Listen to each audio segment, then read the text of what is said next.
quiet winter morning laid a thin veil of frost over Stonebridge City Zoo.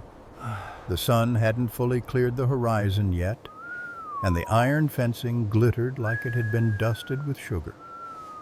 There were no children's voices, no loudspeaker announcements, only the soft scrape of brooms on snow and the faint creak of metal doors in the staff area. A figure appeared at the service gate, thin and slightly bent, as if the cold itself had carved him out of the air. He wore an old wool coat, with the collar turned up, one hand gripping a cane. Every step looked like a negotiation with gravity.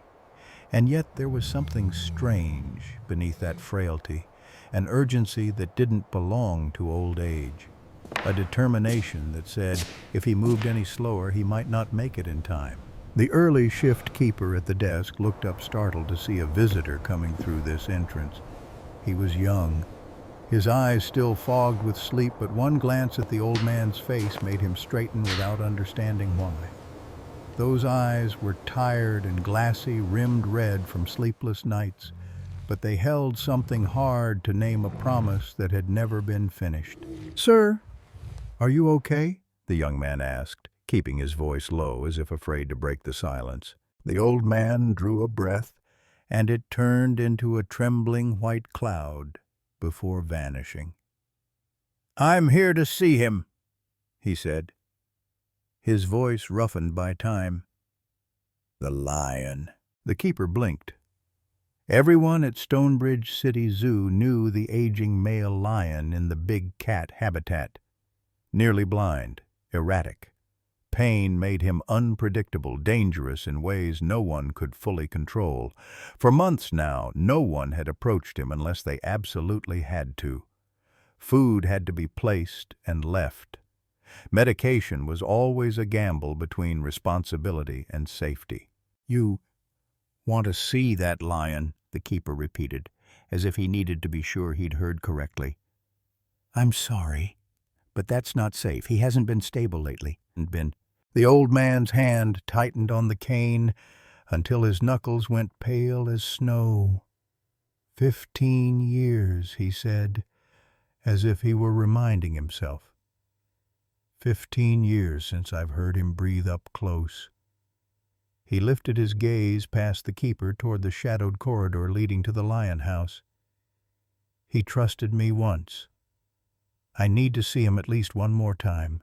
The words landed on the cold concrete like an old lock clicking shut. The keeper swallowed, then glanced back inside, searching for someone with more authority. Other staff members had heard the exchange and stepped out. They watched the old man with a mix of caution and curiosity. When he offered his name, Henry Caldwell, a whisper moved through them like wind slipping through a crack. "Caldwell, is that really him? The man who, back when the lion was a cub." Stories at the zoo were often told in that half-believing, half-reverent tone about a man with an almost unnatural patience, about a lion cub rescued from somewhere dark, about a bond that made witnesses uneasy because it didn't fit neatly into the rules of nature. But stories were one thing. The man himself, standing here now, shivering, exhausted eyes bright with something like grief, made everyone go quiet. A woman in her 40s stepped forward, calm in her posture, frost clinging to her shoulders. She was Marla Keene, head keeper of the big cat section. She studied Henry for a long moment, weighing policy against what she saw in his face. "Mr. Caldwell," she said softly, "we haven't seen you in a long time." Henry nodded, no smile, no complaint. 15 years, he corrected gently. Marla exhaled her breath, a pale ribbon in the air, almost an apology. She couldn't quite speak. "The lion isn't the one you remember. He's old. He's nearly blind, and when he's hurting, he can lash out. We can't let anyone inside that enclosure. We can't." Henry's eyes shifted over her shoulder toward the lion house swallowed in fog. "I don't need safety," he said. "I need to see him." The final words were barely more than breath, but they tightened something in Marla's chest. She'd handled hard cases before, animals fading with age, injuries on the job, decisions no one wanted to make. But Henry didn't look like a man chasing curiosity. He looked like someone carrying a debt of love for so long that if he didn't pay it now, the rest of his life would be nothing but an empty house. Marla turned to the nearby guard. "Escort him," she said quietly, her voice gentle but firm. "We observe from outside. The inner gate stays closed unless I give the order." Henry bowed his head in gratitude. Then he followed them down the winding back path, past tool sheds and feed carts warming up for the day.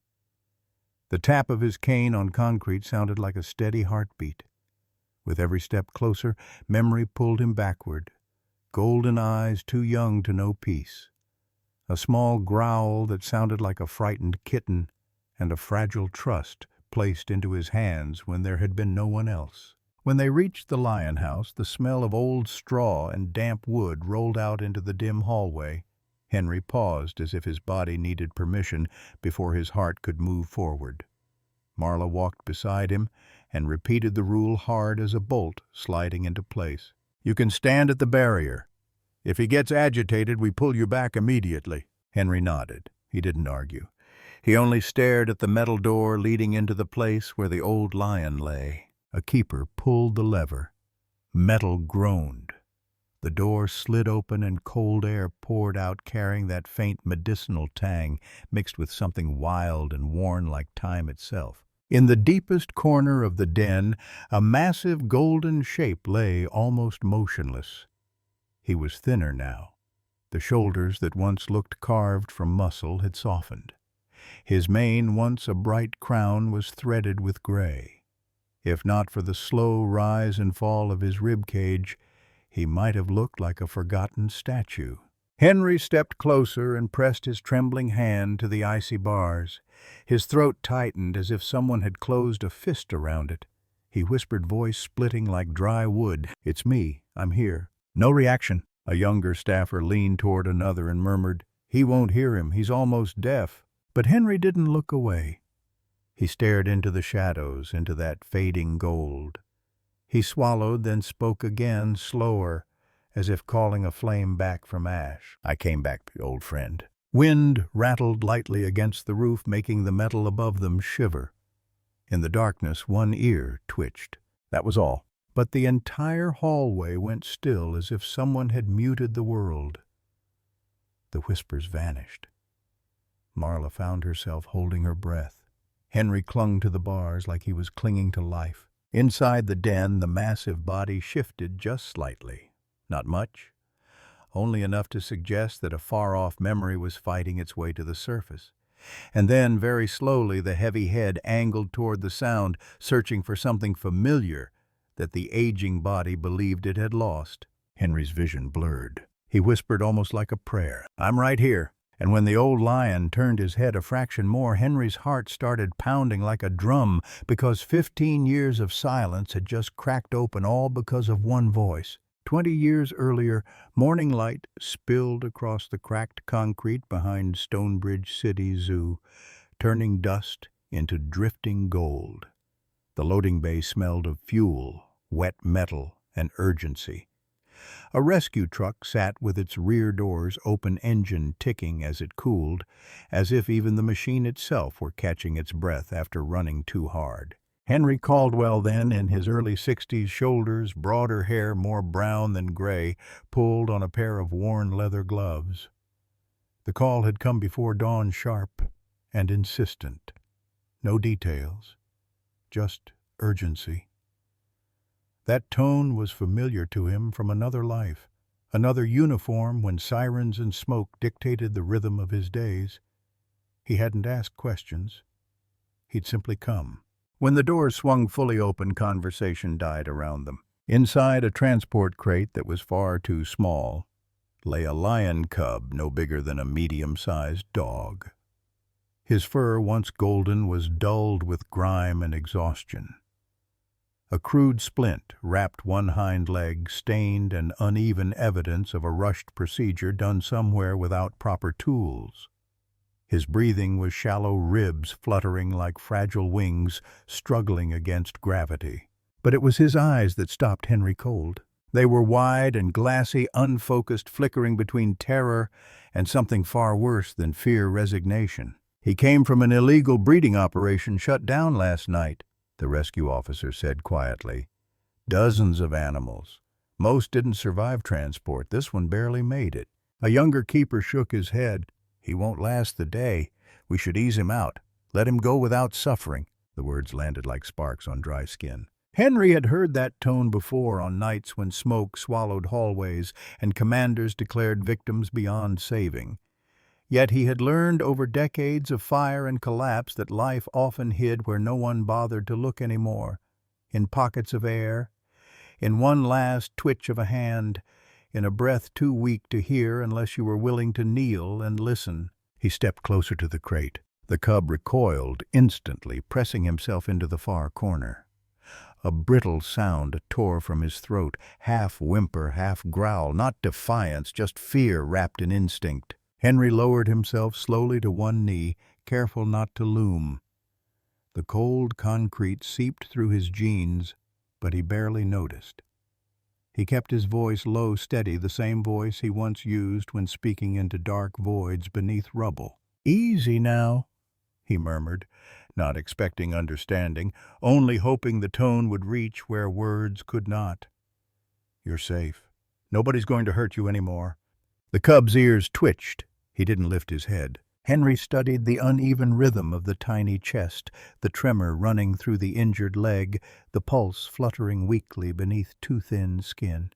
Fragile, yes, but still fighting, still here. He extended one hand slowly and rested his fingers against the metal bars of the crate. For a long moment nothing happened. Then the cub blinked. Not curiosity, not trust, something in between. A spark, faint but stubborn like an ember refusing to die. Henry exhaled, chest tightening. He knew that look. He had seen it in victims pulled from wreckage, people who didn't believe in rescue, only in the chance that maybe, just maybe, this stranger would not give up. "If he's going to make it," Henry said quietly, never breaking eye contact with the cub, "he needs someone who won't quit on him." The rescue officer raised an eyebrow. "Are you volunteering?" "Caldwell proof." Henry shook his head slowly. "I'm not volunteering," he said. "I'm committing." They moved the crate into the quarantine wing, a sterile corridor lit by harsh fluorescent lights. The veterinarian worked with practiced care, adjusting the splint, checking vitals, sighing, but continuing nonetheless. Henry stayed close, a silent anchor in a room full of uncertainty. Hours passed. The cub refused food, refused water, refused to lift his head. But every time Henry approached, those dim golden eyes cracked open just enough to follow his shadow. Something about the man's quiet presence disrupted the suffocating despair wrapped around the small body. Henry pulled over a stool and sat beside the enclosure. He didn't rush. He didn't crowd. He simply stayed. "You're a little fighter, aren't you?" he murmured. "A spark that just won't go out." The cub's ear twitched again. Henry smiled faintly. The warmth spread through his chest like a remembered sunrise. "A spark," he repeated softly. "A fire." He leaned closer, lowering his voice to a whisper meant only for the space between them. "Your fire. And as long as you keep fighting, I'll fight with you." Something shifted in the room, not loud, not visible. Just a subtle easing, as if the cub had finally been given permission to exist. The cub's eyelids drifted shut, not in surrender, but in the first true rest since the truck doors had opened. His breathing slowed steadier, now less panicked. Henry stayed long after the other keepers left, long after the sun dipped behind concrete walls. He ignored the ache in his back, the stiffness in his knees. None of it mattered. "You're not alone anymore," he whispered into the quiet. "I'm right here." The cub didn't respond, not with sound or movement, but his breathing steadied once more, fragile and rhythmic, like the earliest glow of a flame that might survive the night. Only when the wind howled outside and the cub shifted softly in his sleep did Henry finally stand. He cast one last look at the small bundle of fur, memorizing the rise and fall of his chest. "I'll be back in the morning," he promised. As his footsteps echoed down the corridor, Henry had no idea that the life he had chosen to save that day would one day be the one to save him. The storm came without warning. By nightfall, rain lashed against Stonebridge City Zoo with a restless fury, wind rattling gutters and whispering through every crack it could find. Thunder rolled low and heavy, vibrating through concrete and steel. Inside the quarantine wing, fluorescent lights flickered, buzzing, as if uncertain they would survive the night. Henry Caldwell arrived for his evening check, carrying a thermos of warm broth and a folded towel tucked under his arm. He had walked this corridor every night since the cub arrived, each step a little slower than the last, but never uncertain. Routine had become his promise. Inside the enclosure, the lion cub lay curled tight against the wall. Each thunderclap sent a visible tremor through his small body. His ears were flattened, his eyes darting wildly as shadows stretched and collapsed with every flicker of failing light. Henry recognized it instantly. The cub wasn't afraid of the storm outside. He was afraid of the storm inside, the kind no animal should ever have to carry. "It's all right," Henry whispered as he set his things down carefully. "I'm here." The cub didn't look up. His claws dug into the blanket beneath him, scraping for something solid in a world that had never stayed still long enough to be trusted. Henry sat on the stool beside the enclosure and waited. He had learned long ago that silence, when offered patiently, could speak louder than reassurance ever could. Minutes stretched. Rain hammered the roof in heavy sheets. Somewhere outside, a generator coughed and struggled. Then thunder cracked so close it shook dust from the ceiling, and the lights went out. The sudden darkness swallowed the wing whole. Henry's breath caught. He didn't need to see the cub to know what came next. A sharp, panicked cry tore through the blackness. The cub bolted upright, stumbling on his injured leg as he slammed himself into the far wall, his breathing fractured into frantic gasps. Fear surged through every inch of his small, exhausted body. "Easy, easy," Henry murmured, rising slowly, hands outstretched. But his voice couldn't cut through the terror. Darkness had dragged the cub straight back to wherever he had learned that night meant danger. Henry needed light, any light, but his flashlight was in his locker down the hall. He patted his jacket out of instinct, knowing it was useless, until his fingers brushed something hard and familiar in the inner pocket. The old cassette player. He hesitated. The plastic rectangle felt fragile, outdated, absurdly small against the storm raging around them. It barely worked anymore. He carried it more out of habit than hope, a relic of another life, another home. But hope, Henry had learned, often lived in foolish places. He pressed the play button. For half a second there was nothing. Then the cassette clicked. A soft crackle filled the darkness, followed by a woman's voice. Gentle, warm, and achingly familiar. It was his wife. Her lullaby drifted through the enclosure, thin but steady, threading tenderness through the cold air. A song she used to hum in the quiet hours of morning. A song she once sang to him when the world felt too heavy to face. The effect on the cub was immediate. His shaking slowed. His breathing began to steady. His head lifted, ears tilting forward, drawn toward the sound like a compass finding north. Henry sank back onto the stool, holding the cassette player close to the bars. His throat tightened as he whispered, "You hear her, don't you? She sang it to me. Now she's singing it for you." The cub took a tentative step toward the sound. Then another. He moved slowly, awkwardly, guided not by sight or understanding, but by something older than fear instinct. Safety disguised as melody.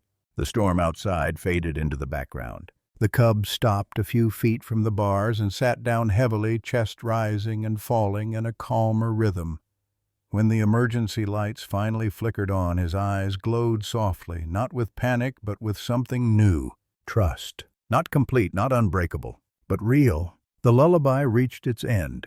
The rain softened. Henry lowered the cassette player and rested his hand gently against the bars. "That's it," he murmured. "You're safe." The cub blinked slowly, then leaned forward and pressed his forehead to the metal just for a second. The contact sent a tremor straight through Henry's chest.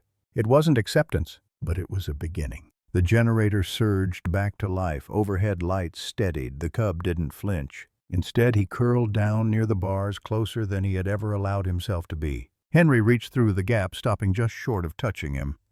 "We'll take it slow," he said softly.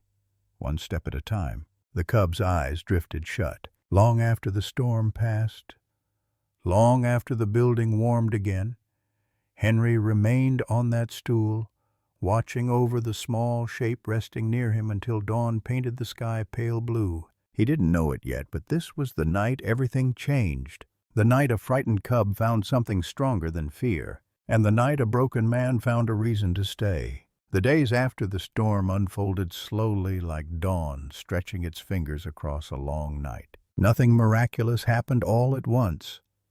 There was no sudden burst of strength, no instant transformation. The lion cub still startled at sharp sounds. He still hesitated before food. His injured leg still betrayed him with an uneven, careful gait.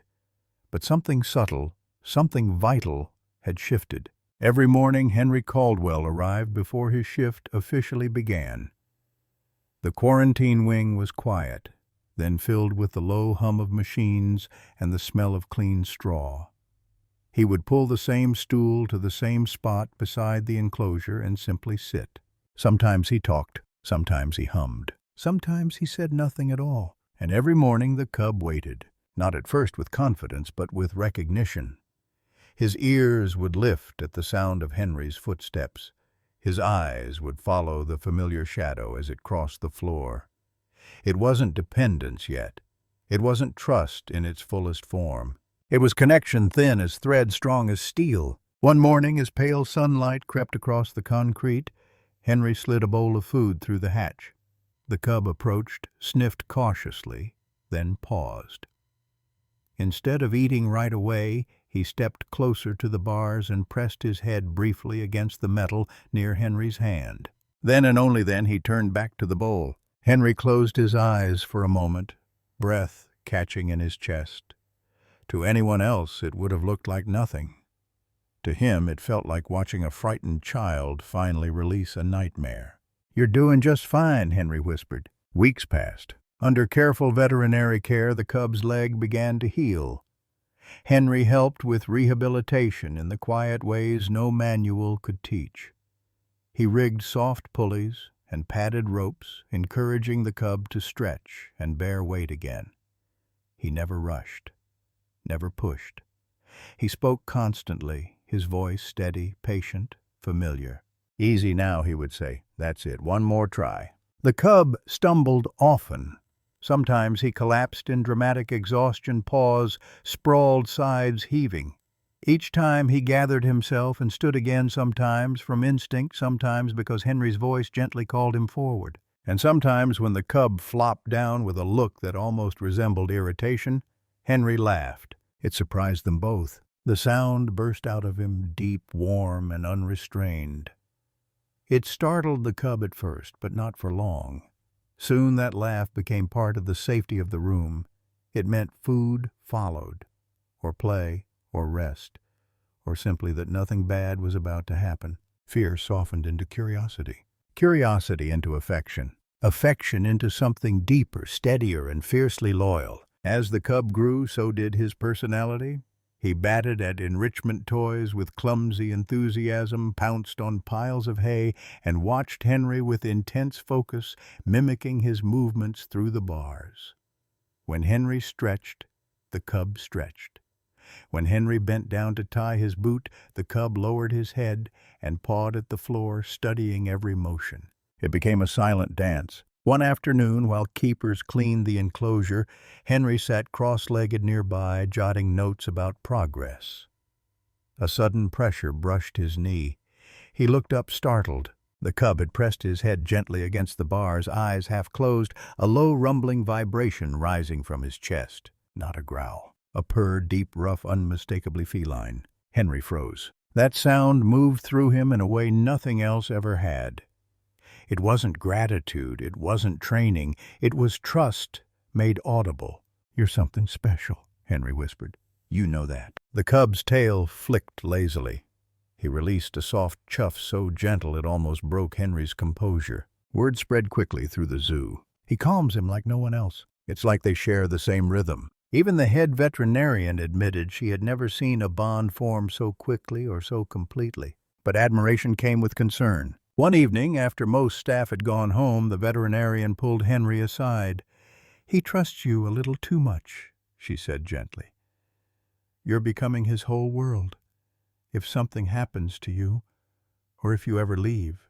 Henry looked back at the cub curled near the bars, eyes drifting closed as dusk settled in. "I know," he murmured. "But right now he needs someone in his world." The veterinarian sighed. "Just remember, he's a lion. He's going to grow, and this won't get easier." Henry didn't fear that. He had lived through fire and loss, through the slow silence of a home once filled with love. He knew some bonds were worth every complication they carried. And the cub, once broken, now stronger with each sunrise, felt like a gift life had given him late, but exactly when he needed it. By the time summer arrived, the quarantine wing could no longer contain the lion cub. He had grown quickly, still soft in the face, still playful, but his body was lengthening, muscle forming beneath golden fur. His injured leg had healed enough to carry him in confident strides, and his paws were already too large for the space he paced each morning. The decision was inevitable. He was ready for the outdoor habitat. The morning of the transfer dawned bright and warm sunlight, spilling across Stonebridge City Zoo like a promise. Keepers moved with careful efficiency, preparing gates and pathways, reviewing protocols in low voices. For them, it was another step in an animal's development. For Henry Caldwell, it felt like standing at the edge of something fragile. When the inner gate opened and the cub was guided toward the transport corridor, fear hit him fast and hard. The cub halted, ears flattening, eyes wide, as the unfamiliar smells and open air flooded his senses. His breathing quickened, his body coiled tight, ready to flee or fight. Nothing the keepers tried worked. Soft voices, treats, reassurance. The cub paced, whining softly, his eyes searching the corridor with rising panic. Then he saw Henry. Everything changed. The cub broke into a trot, then a run, skidding to the fence, with a low, relieved rumble that vibrated through the metal. Henry stepped forward instinctively, pressing his palm to the chain link separating them. "It's all right," he said, voice steady despite the ache tightening his chest. "New place. Same me." The cub pressed his massive head against the fence, breathing out a long, shuddering sigh. The tension drained from his body as if someone had turned a key. The keepers exchanged glances. Even those who had doubted the bond before couldn't deny it now. The transition proceeded. When the cub was finally released into the outdoor enclosure, he moved cautiously, paws sinking into real earth for the first time. He sniffed the grass, startled at birds taking flight, eyes wide at the vastness of the sky. But he never strayed far from the fence where Henry stood. He lay down there, pressed close, watching every movement Henry made, refusing to explore further until Henry finally stepped back. From that day on, they became inseparable within the limits of protocol. Henry attended every feeding, every enrichment session, every veterinary check. The cub watched for him, waited for him, sought him out in the crowd of keepers.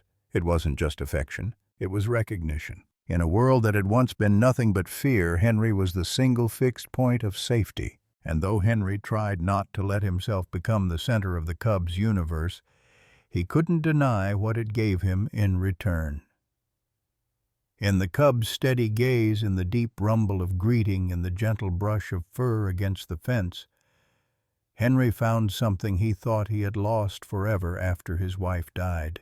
Purpose. A reason to wake each morning. One evening, as the sun melted into the horizon and painted the sky in amber and rose, Henry sat beside the enclosure, humming the lullaby once more. The cub lay inches away, head resting on his paws, eyes half closed in contentment. The melody drifted through the tall grass and warm air, weaving around them like a quiet promise. They would heal together, and for now nothing else mattered. The late summer heat settled heavily over Stonebridge City Zoo, the kind that clung to skin and made even simple movements feel slow and deliberate. Henry Caldwell felt it more than most. At 67, he still carried himself with the quiet discipline of a man who had once run into burning buildings without hesitation. But lately his body had begun to protest in small, insistent ways, an ache that lingered too long in his knees, a tightness in his chest after climbing the service stairs, a brief blur at the edges of his vision when he bent to lift feed buckets. He told himself it was nothing. Age catching up, that was all. He still arrived before sunrise, still checked the lion's enclosure before anything else, still hummed the lullaby when the young lion pressed close to the fence, eyes half closed, soaking in the sound as if it were sunlight. But something inside Henry was changing, like a worn hinge beginning to creak. The moment it became impossible to ignore came on a humid afternoon. Henry was crossing the service yard with a heavy sack of feed balanced against his shoulder when a sharp, searing pain tore down his spine. His legs buckled without warning. The world tilted violently and the ground rushed up to meet him. He hit the gravel hard. The sack split open beside him, grain spilling across the dirt like scattered seeds. For a moment, Henry couldn't breathe. His heart slammed against his ribs, erratic and wild. Sweat soaked his collar as the sky above blurred into a pale wash of light.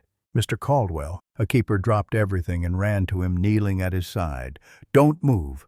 Please, just stay still." Henry tried to answer, but only a strained wheeze came out. The sounds around him, voices, footsteps, urgent instructions, faded in and out like radio static. His thoughts drifted elsewhere. To Golden Fir, to a familiar rumble of greeting, to a lion who waited for him every morning without fail. By the time paramedics lifted him onto a stretcher, Henry could manage only one word, whispered with all the strength he had left. Him. The ride to the hospital passed in flashes of light and clipped voices. When Henry woke in a sterile room filled with the smell of disinfectant, 2 doctors stood at the foot of his bed. Their expressions were calm, practiced, and careful. "You suffered a significant spinal strain," one of them explained, "compounded by hypertension, chronic respiratory inflammation, and age-related cardiac stress." Henry stared at the ceiling, trying to make sense of the words. "I can rest," he said hoarsely. "A week, maybe 2. I'll take lighter duties." The doctor shook her head gently. "It's not about duties. Your heart can't handle physical strain anymore. Another episode like this could be life-threatening." The word life-threatening echoed louder than anything else she had said. Rest. Long-term rest. The meaning settled slowly, painfully. Rest meant stepping away from the zoo. Stepping away meant leaving the lion. The truth landed heavier than the fall itself. When Henry was discharged, days later, leaning hard on a cane and moving more carefully than ever before, the staff greeted him with relief and worry. Marla Keene met him near the service gate, her face tight with concern. "Management reviewed your medical report," she said softly. "They can't allow you to continue working here, not even part-time. It's too risky for you and for the animals." Henry nodded. He had expected it, but understanding didn't make it hurt less. "I need to see him," he said quietly. "Just once more." Marla hesitated. "Henry, he's already too attached to you. If he thinks you're coming back—" "Please!" The single word carried everything Henry couldn't say aloud. Marla closed her eyes briefly, then nodded. One last visit from outside the enclosure. The path to the lion habitat felt longer than it ever had. Each step was heavier, as if the ground itself were resisting him. When the enclosure finally came into view, the young lion lay beneath the shade of an oak tree, his body long and powerful mane beginning to thicken around his neck. At the sound of footsteps, his ears flicked. Then he saw Henry. The lion rose instantly, urgency lighting every movement. He trotted to the fence with a deep, affectionate rumble that vibrated through the air. Henry placed his trembling hand against the mesh, smiling despite the tightness in his chest. "I'm all right," he murmured. "Just a little worn out." The lion pressed close, rubbing his head along the fence, breathing Henry in like something essential.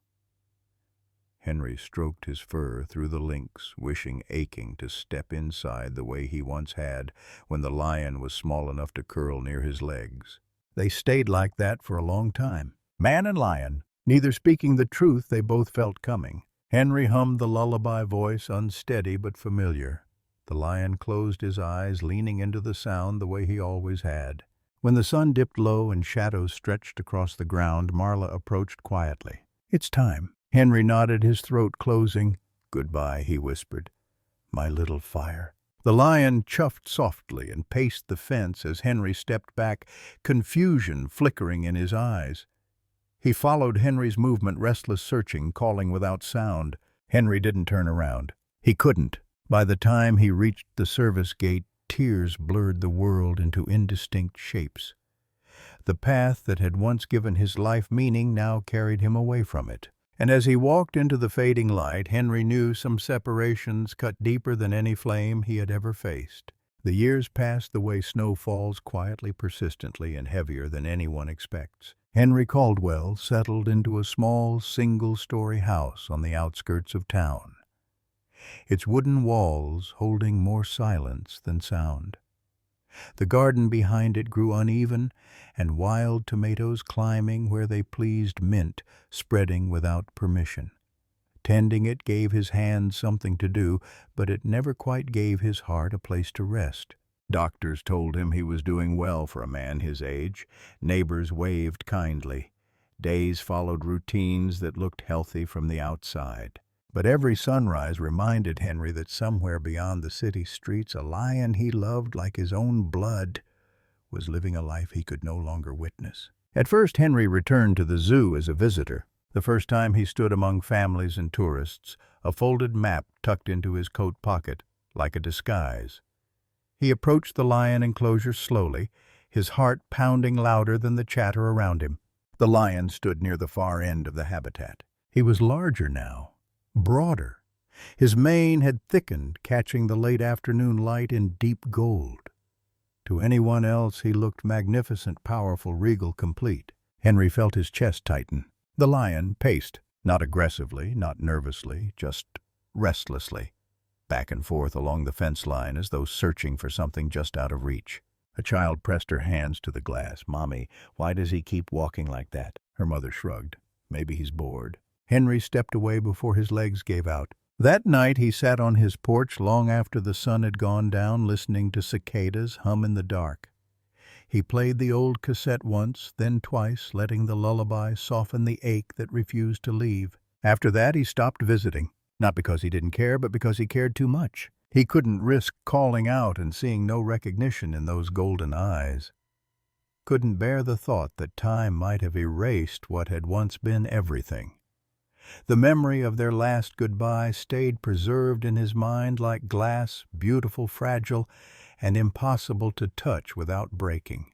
So he carried the lion with him instead, in quiet ways. In the way he paused when the wind moved through tall grass.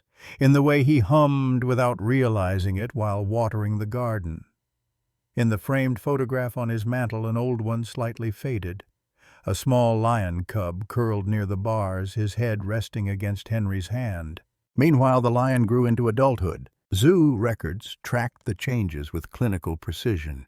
Increased weight, mane fully developed, strength and dominance clearly established. Visitors admired him. Photographers waited patiently for the perfect shot. But keepers whispered, "He doesn't bond like the others. He tolerates us, but he doesn't connect. He watches people like he's waiting for someone specific." The lion ate only after keepers stepped away. He accepted care but never invited it. At dusk he paced the fence line, his movements slow and deliberate, as if measuring time itself. And sometimes, only sometimes, he roared. Not often, not in challenge. Always at sunset. The sound rolled across the zoo with a haunting weight echoing through concrete and steel. Few realized it came at the exact hour Henry used to sit beside his enclosure, humming softly as the sky changed color. Years layered themselves quietly. Henry's hair turned silver. His hands shook more often. His steps slowed. The lullaby came out in fragments now, his breath thinner, the notes softer. The lion aged too. Winter dulled the edges of his golden coat. Arthritis crept into his joints. His eyes, once sharp as sunlight, softened with a cloudy haze. Keepers noted reduced mobility, changes in appetite, early signs of failing sight. Treatment became harder. He no longer allowed close contact. He won't let anyone near long enough, a senior keeper told a newly arrived veterinarian one cold winter morning. Why, she asked. The keeper hesitated, then said quietly, because the person he trusted stopped coming. The veterinarian didn't fully understand, not yet. Back in his small house, Henry's world narrowed further.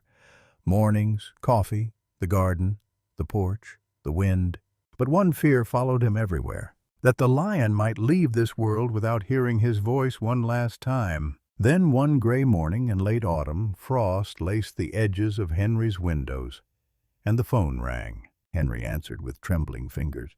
"Mr. Caldwell," a woman asked gently, "this is Dr. Elena Brooks from Stonebridge City Zoo."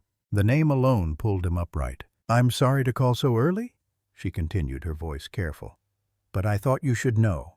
It's about the lion." Henry's grip tightened on the receiver. "What happened?" he asked, barely breathing. There was a pause long enough to feel like the world was holding still. "He's very sick," she said softly. "He's nearly 20. He's losing his eyesight, his hearing, his mobility. We believe he's nearing the end." Henry closed his eyes. Images flooded him all at once, trembling cub's steady breath, a head pressed trustingly to his knee. "I was told you were important to him," the vet added. "I thought you might want to say goodbye." Henry didn't hesitate. "I'm coming," he whispered. And for the first time in 15 years, the silence cracked open just enough to let purpose back in. The taxi rolled to a stop outside Stonebridge City Zoo just as dawn began to lift the night from the sky. A thin layer of frost glazed the railings, catching the early light and turning it pale and fragile. Henry Caldwell stepped out slowly, one trembling hand gripping the doorframe for balance. The cold sliced through his coat, settling deep into his joints, but he welcomed it. Pain meant he was still moving, still on his way. It had been so long. The gates were closed to the public, the paths empty except for a few early shift staff clearing frost from the walkways. Their voices softened as Henry passed. Some recognized him instantly from old photographs and whispered stories. Others simply felt the gravity in his slow, determined steps. No one stopped him. Dr. Elena Brooks waited near the service entrance to the Lion House, her arms folded tight against her coat. When she saw Henry, her expression softened, the professional distance in her eyes giving way to something more human. "Mr. Caldwell," she said quietly, "thank you for coming." Henry nodded. Words felt too heavy to trust just yet. Before leading him inside, she paused. "I need to prepare you," she said gently. "He hasn't moved much in days. His eyesight is nearly gone, his hearing is very limited, and even with medication he's in pain." Henry closed his eyes for a brief moment, letting the weight of it settle. "Is he suffering?" he asked. "We're keeping him comfortable," she replied, "but he's fading." "That was enough, please," Henry said. "Take me to him." The corridors felt narrower than he remembered, the hum of ventilation muted beneath the pounding of his heart. His cane tapped against the concrete in a steady rhythm, echoing past storage rooms and veterinary bays, pieces of a world he had once known by heart. At the end of the hallway, a dim light spilled through the half-open door of the lion enclosure. Henry's breath caught. Inside, the air was thick with the scent of straw, old wood, and something faintly medicinal. The space felt quiet in a way that wasn't peaceful quiet, like waiting. In the farthest corner lay a massive golden shape, barely more than a silhouette in the low light. The lion's breathing was shallow, labored. His mane, once full and bright, was threaded heavily with gray. His great paws lay folded beneath him, motionless. Henry stepped forward and rested his hand against the cold bars. "Aiden." The name slipped out before he could stop it. He swallowed and corrected himself softly. "It's me." No reaction. Dr. Brooks leaned closer. "He may not hear you," she whispered. "His senses are almost gone." Henry shook his head slowly. "He always heard me." He closed his eyes and began to hum. The first note trembled thin and fragile, but it carried the same gentle rhythm it always had. The lullaby drifted into the enclosure, weaving through shadow and silence like a familiar scent. For a long moment nothing happened. Then the lion's ear twitched. Henry's breath hitched, but he kept humming, his voice wavering yet steady, anchored by memory rather than strength. The lion's nostrils flared. His head shifted slightly, as if trying to place a sound he no longer understood but somehow knew. His breathing grew uneven. "Come on," Henry whispered between notes. "I'm here." Slowly, painfully, the lion stirred. He lifted his head, eyes clouded and unfocused, and strained toward the bars. His body trembled with the effort. One paw slid forward, then another, claws scraping softly against the straw. The keepers gasped. Dr. Brooks pressed a hand to her mouth. Minute by agonizing minute, the lion crossed the enclosure. Each step looked like it might be his last. His hind legs shook. His breath rasped, shallow and uneven. Henry's tears fell freely now. "That's it," he murmured. "I've got you." It took nearly 5 minutes for the lion to reach the bars. When he did, he stopped swaying, exhausted beyond measure. Henry reached through the metal, his fingers trembling. The lion lowered his massive head and pressed his forehead into Henry's palm. A deep, broken rumble rose from his chest. A purr. The room went utterly silent. Henry leaned his forehead against the bars, sobbing openly. "You remembered," he whispered. "You came back to me." The lion stayed there, eyes closed, breathing Henry in, as if anchoring himself to the only thing that still felt real. The lullaby continued, cracked and imperfect but whole. For the first time in 15 years there was no silence between them, only recognition, only love. Henry stayed where he was, his hand still pressed through the bars, as if moving even an inch might break the fragile thread holding the moment together. The lion leaned into that touch with everything he had left. His breathing slowed, though each breath still came with effort. The deep rumble in his chest faded into a faint vibration, like the dying echo of thunder far away. Dr. Elena Brooks took a cautious step forward. "Mr. Caldwell," she whispered, her voice trembling despite her professionalism. We need to be careful. He's still a lion." Henry didn't look back. "I know what he is," he said softly, "and I know who he is." The lion shifted again, his massive body lowering, his front legs folding beneath him, as if the strength to remain standing had finally run out. His head slid down until it rested against the bars, heavy and trusting. Henry's heart clenched. This wasn't just a visit anymore, this was a farewell. He could feel it in the way the lion's weight surrendered to the ground, in the way his breaths grew shallower, longer, pauses stretching between them like held seconds. Henry straightened with effort, leaning heavily on his cane. He looked at Dr. Brooks, then really looked at her. There was no panic in his eyes, no recklessness, only certainty. "He shouldn't be alone," Henry said. "Not now." Dr. Brooks hesitated. Every rule she had learned screamed against what she was considering. Even weakened, an adult lion was dangerous. Protocol existed for a reason. Liability existed for a reason. But so did compassion. So did truth. She glanced at the keepers behind her. No one spoke. No one moved. Every one of them understood they were standing at the edge of something that would never repeat. Slowly, Dr. Brooks exhaled. "If we do this," she said quietly, "we do it calmly. No sudden movements. And the moment I say stop." Henry nodded. "I understand." The metal latch was cold beneath his fingers. The sound it made when it released a dull final click felt louder than thunder. A sharp intake of breath rippled through the keepers as the gate creaked open just wide enough for Henry to slip through. The lion lifted his head weakly at the sound, cloudy eyes blinking as if trying to understand what had changed. When Henry stepped inside the enclosure, the lion exhaled a long, shaky breath that sounded almost like relief. Henry moved slowly, reverently, not toward a predator, but toward a friend who had carried too much pain for too long. When he knelt beside the lion, the great head shifted instinctively, settling into Henry's lap with a weight that made his breath hitch. The warmth of him seeped through Henry's coat, real and grounding. "There you are," Henry whispered, tears slipping freely now. "I've got you." The lion pressed closer, his body curling slightly as though memory guided him where strength no longer could. His breathing softened further, each rise of his chest slower than the last. Henry stroked the thinning mane fingers, tracing paths he had known by heart long ago. He rested his forehead against the lion's, their breaths mingling. Outside the enclosure, no one spoke. Some of the keepers wiped at their eyes. Dr. Brooks pressed a hand to her mouth, her gaze fixed, unblinking. Henry began to hum. The lullaby came out thin and broken, but unmistakable. Each note carried years of storms of silence, of waiting. The melody filled the enclosure, curling around man and lion alike. The lion responded with one last rumble.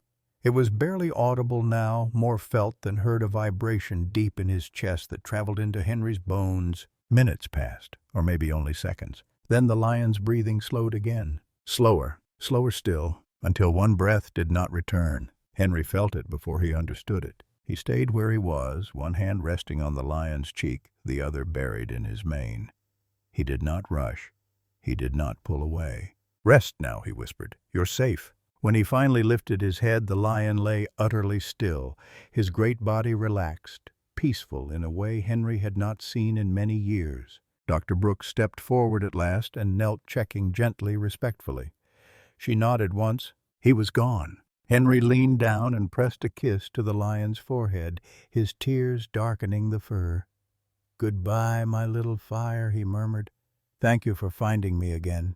When the keepers helped Henry to his feet, he felt lighter than he had in decades. Hollow, yes, but no longer unfinished. Outside, the sun had risen, fully spilling gold across the zoo grounds. Snow began to fall, soft and slow, settling on the world like a benediction. Henry walked toward the exit with his cane tapping softly, the lullaby still echoing faintly in his chest. Some bonds he knew now did not end. They simply changed shape and lived on where no rule could ever reach them. The zoo was quiet when Henry Caldwell left that morning. Snow fell softly, settling on paths that had once carried his footsteps every dawn. The lion house stood still behind him, holding a silence that felt complete rather than empty. For the first time in many years, Henry did not feel like he was walking away from something unfinished. At home, he sat on his porch, wrapped in a blanket, a cup of coffee cooling beside him. The garden slept under winter's breath. Henry lifted his eyes to the pale sky and hummed the lullaby one last time, not out of grief, but gratitude.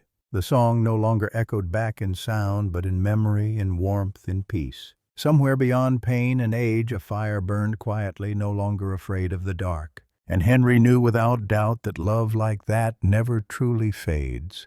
It simply becomes part of who we are. This story teaches that trust, patience, and compassion can heal even the deepest wounds in animals and in people. True bonds are built not through control or force, but through presence, consistency, and respect.